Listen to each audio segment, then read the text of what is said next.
Nicole here. Just give me one moment because I am on YouTube and Facebook at the same time. Let's go. What am I going to talk to you about today? It's about connection with your audience. And to tell you the truth, I didn't really prepare anything today. So I'm just going to be talking out of my head. And I just jotted down a couple of things. But I'm like, what do I want to share with you guys today to really help you guys connect? Just give me one moment because, as always, my computer is super slow. I need to share this with my group so we can get started. So why is it showing this? Why is it showing? I don't know. I'm not going to go crazy here. I'm not sure. I'm on Facebook right now and it is showing a picture of me. But okay. Why is it showing this? Okay, never mind. I got it. Okay, never mind. Why is it showing? So let's go here. Let me share my group. Sorry about that for a second. Let's go. If you're watching the replay, you can skip this part so you can get to the content. What is the content going to be about? I don't know yet. So, all right. So it's shared. So let's get started. So let me go. If you're watching the replay, you can skip. So I don't have this an part echo. so you can get to the content. Let's what go is the content going to be about? I don't know yet. Here. So, all right, let's stop that. And then let's do this. And I think we're ready to rock and roll. Some technical issues sometimes. That's what happens. But anyway, what I wanted to talk to you about is about connection, right? Connecting with people on social media is the key, and authenticity is the key, because now more than ever, people, especially if you're a women entrepreneur and you're marketing to other women, they want to connect with you on a level that goes beyond just strategy, right? And learning how to do something. They want to connect with you. They want to resonate with you. They want to feel like they're your friend. They want to feel like they know you. They want to feel like they like you. They want to feel like they trust you. And they do want to do that before they purchase from you, right? But what I see, like, for example, earlier, someone had posted in a group that they were struggling with some social media challenges with Instagram and blogging and things like that. So I saw a lot of people just immediately bombard this person and say, hey, I'm a social media expert. I'm an Instagram expert. I'm a blogging expert. I'm an SEO expert. Here, book a call with me, right? And I'm like, okay, like, I understand that you're an expert and you want to have clients and you want to get clients, but I think I was the only person who actually asked a person, like, what are you struggling with specifically, so I can know the right thing to say to you or guide you, instead of like saying, hop on a call with me. And I know you want to be selling, but for me, that felt like it was like salesy and pushy, right?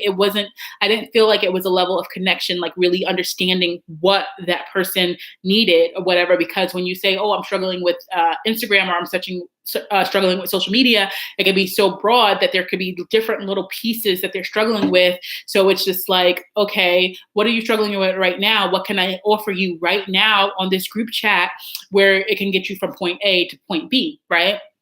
But so many people were like, here, this is what I do. Call me, book a call. Like, and you could see like I don't want to say, well, kind of like desperation in their posts or whatever, right? And I understand there's a line between desperation and a line between like offering your services because you're an expert and you want to offer value, right? So I don't know, I'm kind of biased about that because I felt like maybe you should just talk to that person first, right? And then see what they're needing or see what they're struggling with, and then have them invite them to a call, instead of just blasting out and saying, hey, I know that you're struggling with this, but here, call me, right? Have that conversation, start that conversation there. And then when you have that conversation, take them off social media and then invite them into your call. That's probably the way I would do it. And that's how I would do it, right? So that was just a little tidbit of going into that. And let me check, because I had like jotted down something. Okay, so like when you're on social media, right? Social media nowadays, right now, it's all about connection, having connection, building that rapport with your ideal client. And people are like, oh, how do you connect?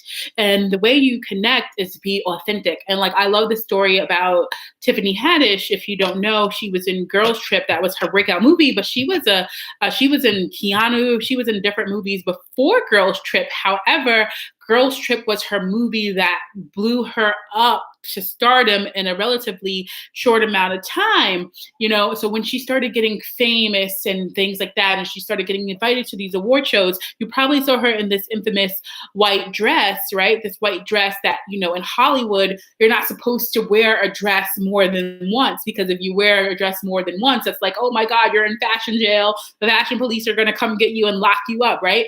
But she's like, this is a lady who was in LA or California somewhere and sleeping in her Geo in her car. She was homeless, right? She would sleep at her friend's house sometimes, but between that time that she didn't have her friend's house to sleep at, she was sleeping in a Geo, right? She had no money to her name, nothing, right? And so when she started getting famous, they're like, okay, so I can't remember. I think she bought a dress that was $4,000, right? And that's a lot of money for a dress. She's like, you know what I could do with $4,000? Like, so she kept wearing that dress over and over and over again for everything she did. And people were like, oh my God, I can't believe she's wearing the dress. She's like, that's $4,000. Like, why would I sit there? This is a $4,000 dress. I'm going to wear it as much as I can. $4,000 is a lot of money. And she remains humble and she remains authentic. She even has, she's even a sponsor for Groupon, right? Because even though she blew up stardom, she's making more money. She's no longer homeless. I think she's probably at A-list status right now, right? She never forgets where she came from. She never forgets her roots and the struggle that she had to go through to get to where she is at now, right?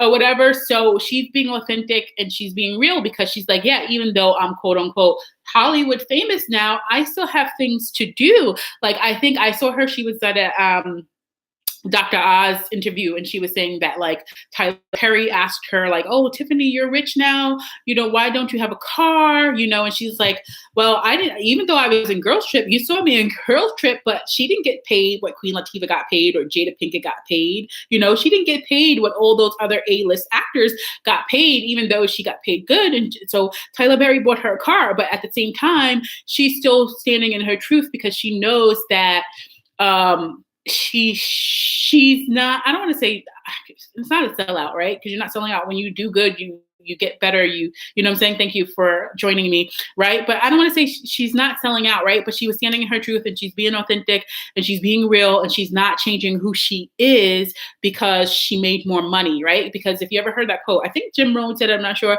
but it's like, money only makes you more of who you are. If you're a broke jerk and you get rich, you're going to be a rich jerk.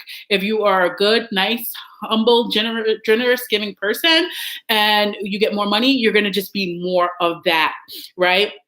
So Tiffany Haddish, I was talking about how she was being authentic and standing in her truth and being true to who she really is and not swaying with the masses, right? Because a lot of people, like in the coaching industry right now, you can see there people are like, oh, you have to be this divine person and do photo shoots. That doesn't happen as much as it did, as I saw it before, but be this divine person and do photo shoots in Paris and do photo shoots in exotic locations. And that may sound good and dandy, right? But if that's not who you are, you can only fake who you are for so long. And then you're going to fake who you are for so long that you're going to start disliking yourself, maybe one. And then number two, you're not going to be able to keep up your little lie or your little persona. And I saw it all the time when I say the story all the time.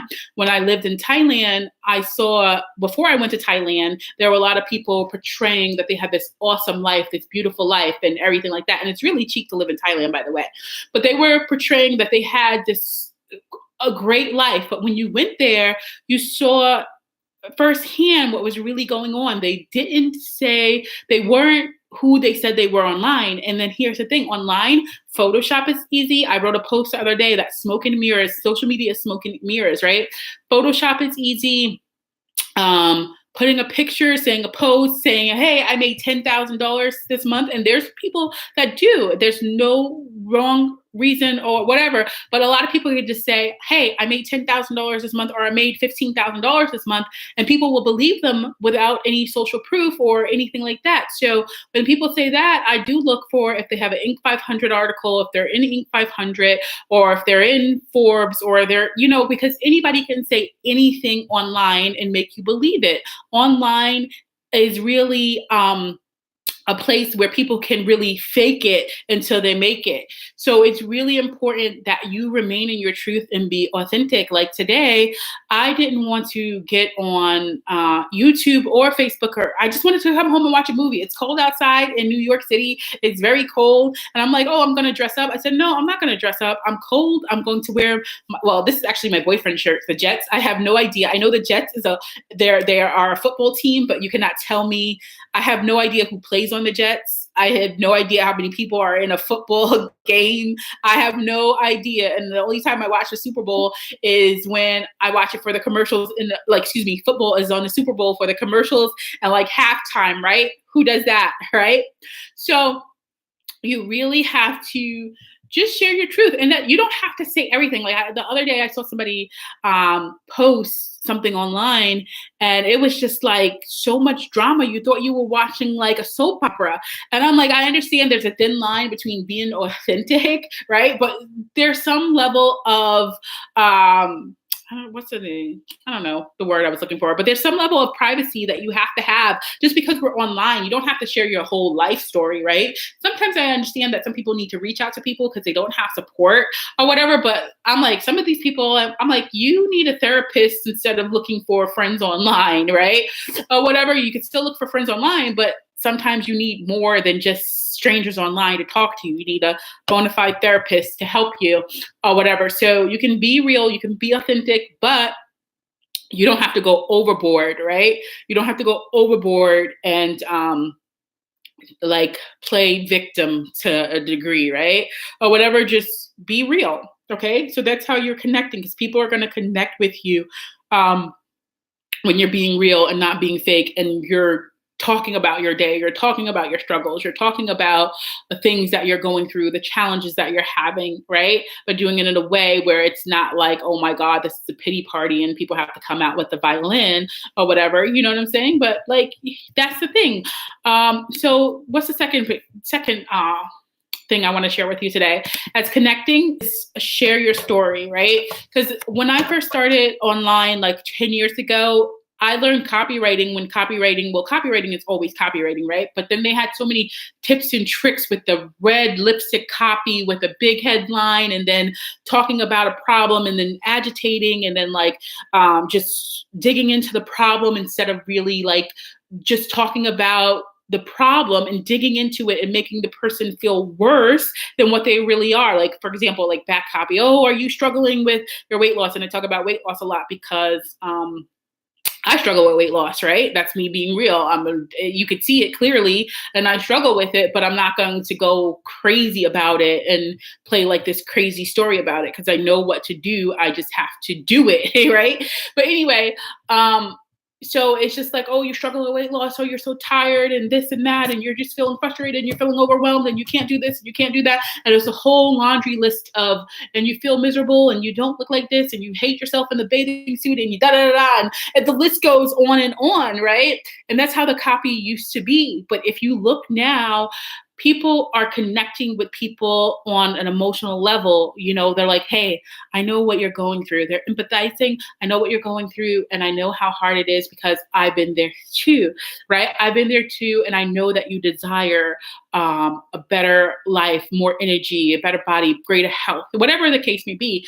And then basically, when you share your story, you're telling people what you've been through too, right? So a lot of people, they saw that I was in Thailand, right? And I love living in Thailand, don't get me wrong. I had a great life and it was great. Massages every day, going to the beach every day, things like that. But there were some times in Thailand where I had to call my girlfriend or my sister and be like, hey, can you Western Union me $50 because my client didn't pay me this month or whatever, you know what I'm saying? Or I'm still waiting on my client, or my client ghosted me. Like, I had one of the best paying clients, and for some reason, this person just didn't pay me out of the blue. I never expected, because this person would pay on time, all the time, every single time. Like, I would never expect that this person wouldn't pay me.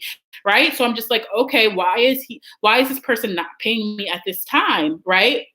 Or whatever. So it's just like, people want to see and relate to you. They want to know that you've been through what they've been through as well.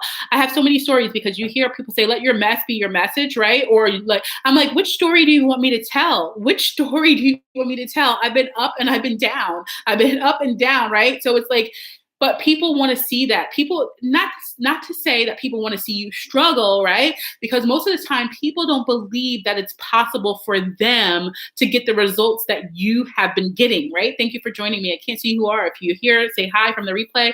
I want to actually see if I could see you here on Facebook. Nope, I can't see you. I don't know why that happens. But anyway, people want to know that you've been through what they've been through, and they want to, and the thing is, they don't believe that they'll see that you created a milestone for yourself, and they're like, oh, I can never do it, right? Or that's not possible for me.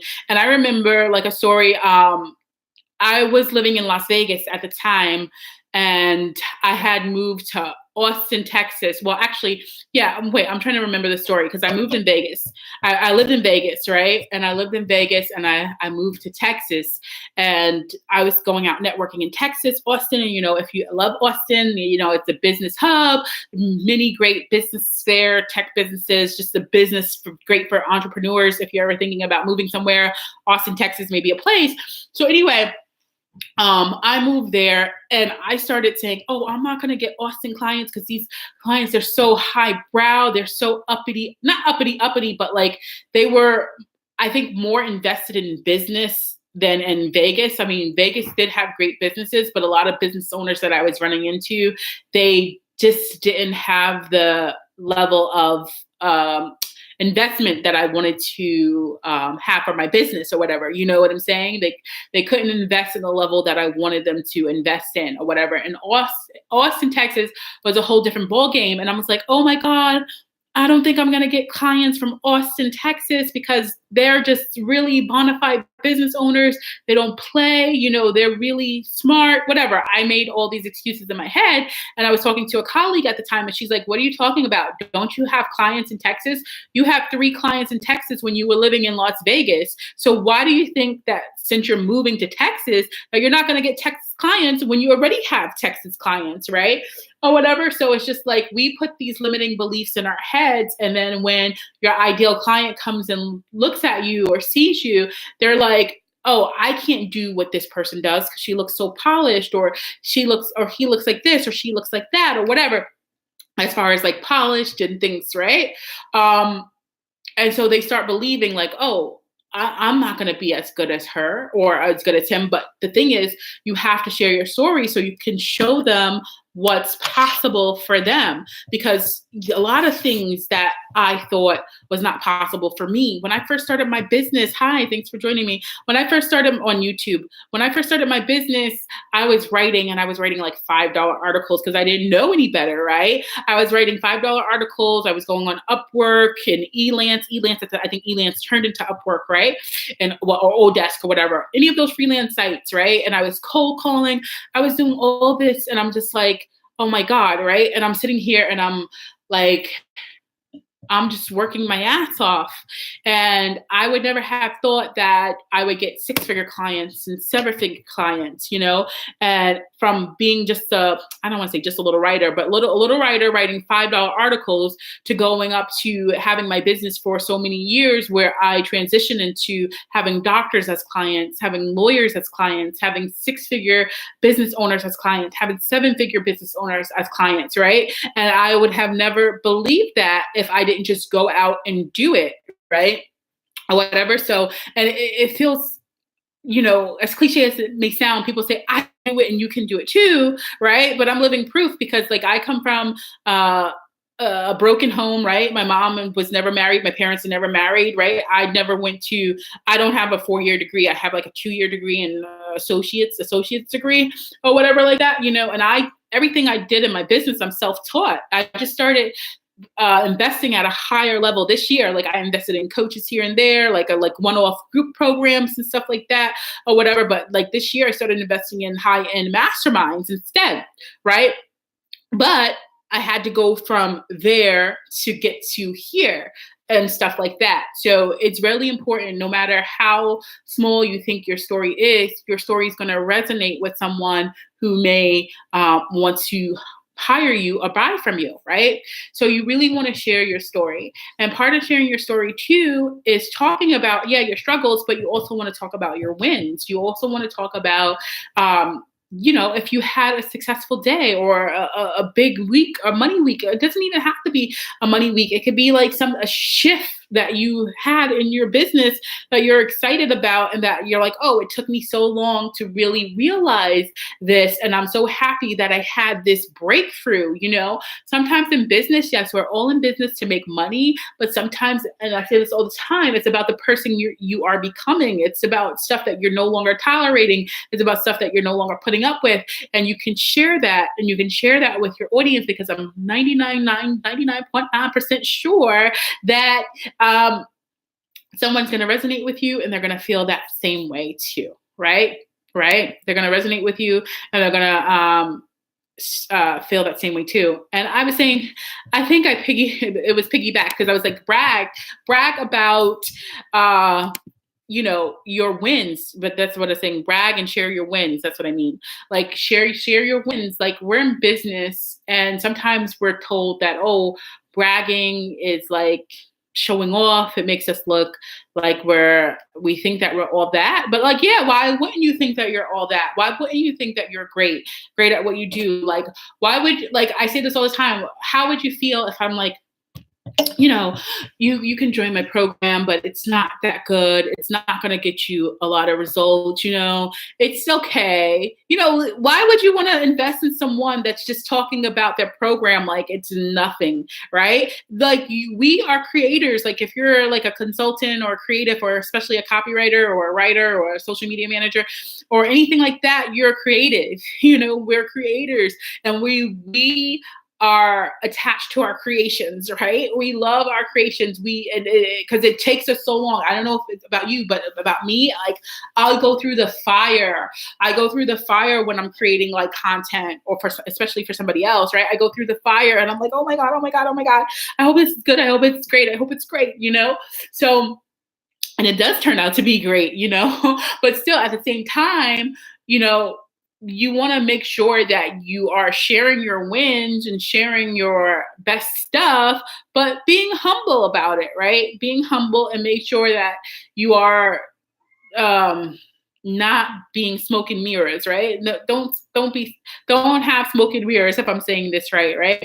Or whatever. But the fact of the matter is, share your wins, share your content, share things. Be excited about your business. Be excited about the things that you're offering, because in your heart that what you offer can change people's lives, and you can cut out the noise, right? You can cut out the noise for other things. So I'm interchanging between the two cameras. So hopefully, you guys are not distracted by this. I still have to set up my tripod. I have a couple of phones that I'm going to do when I'm going to do Instagram Live too. But anyway, speaking of, I forgot to do an Instagram Live this morning. So yeah, just connect. Like, what's important is that you want to connect when you're on social media. Like, especially in this day and age, it's going to be 2019. People are getting annoyed, and they're getting turned off by that agitating copy or whatever. They're getting smarter, right? They know like what is like position, like trying to get them to buy stuff, even though it's not good, and people say things to get you to buy. Like, for today, I was talking to my coach, and like, she was being very practical, and that's one of the reasons why I hired her. It's great to think high and mighty and woo-woo, and that's great stuff. We do think like that and stuff, but at the same time, she has a lot of business experience where she knows people's behaviors, right? Or whatever. So she's like, okay, most people are going to want to pay you on payment plans, because that's the lay of the land. There are people who pay in full, but nine times out of 10, a lot of people are going to be paying on payment plans because it's an easier sell or whatever, And she's like, this is what's going to happen or whatever. And I'm like, okay, thank you. I received that and I'm going to roll with it. But sometimes you don't know what's going to happen until you go out there and just throw spaghetti on the wall and see what sticks. Sometimes you have to do that. But I feel like I'm going off in a tangent, right? So anyway, so like when it comes to connecting on social media, you really have to connect in a way where you're sharing your story, where you're being yourself, where you're being authentic, where you're being real, and where you are getting excited about what you're selling and getting excited about what you're offering because you know that it's a great thing and that it's going to change someone's life. You want to get excited. So, and I'm very like mellow today because I'm like, Confessions of a Shopaholic was on demand, but I'm like, I want to watch a movie. And I just want to lie in bed. It's cuddling weather. My dude is not going to be home until 10 p.m. tonight, so whatever. But at the same time, so I'm just really, really mellow, and I'm mad because it's supposed to snow here in New York on Friday. I'm like, it's full. Why are we talking about snow? Anyway, so talking about being excited, I am so excited that I have a new masterclass coming up November 19th, starting this Monday at 8 p.m. Eastern, 5 p.m. Pacific, where we're going to go into content, where we're going to go into the kind of content, I'm going to teach you. It's called Content to Clients, and you're going to learn how to create content that really connects with your ideal audience. You're going to learn the 5 different types of content that you need on social media that attract your ideal clients. You're going to learn how to create sales copy for your social media without being salesy, right? You're going to learn how to do that. You're going to learn how to find out what your client wants. You're going to find out how to do that market research for what your client wants, right? Want to hear from you because a lot of you guys are saying, I don't know what to say. You're going to know exactly what to say on social media because you're going to have the research to do it. You're going to learn how to automate your content so you're not on social media all day long and you're still getting your content out and you're still getting that connection that you need with your ideal clients, right? I keep doing that. I tap on my table when I'm excited. So I need to stop doing that because I know that annoys some people. So I'm sorry for that, but do me a favor. If you're watching on YouTube, click on the link below and sign up for Content to Clients. It's a free masterclass. If you're watching on Facebook, click on the link above and sign up for Content to Clients, the free masterclass. Please, I would love to see you there. Sign up for the free masterclass. Get in our Facebook group. Get in my Facebook group. Ask questions. There will be a replay. It's happening at 8 p.m. November 19th, 8 p.m. Eastern, 5 p.m. Pacific. So I would love to see you there. Content to Clients, YouTubers, click on the link below. Facebookers, click on the link above, right? And come to Content to Clients. And so you can learn how to write compelling content that attracts your ideal clients. So you can get more leads, more followers, more discovery calls booked, more products sold, and more clients. All right. Until next time, Nina Nicole signing out. Take care. Have a great day.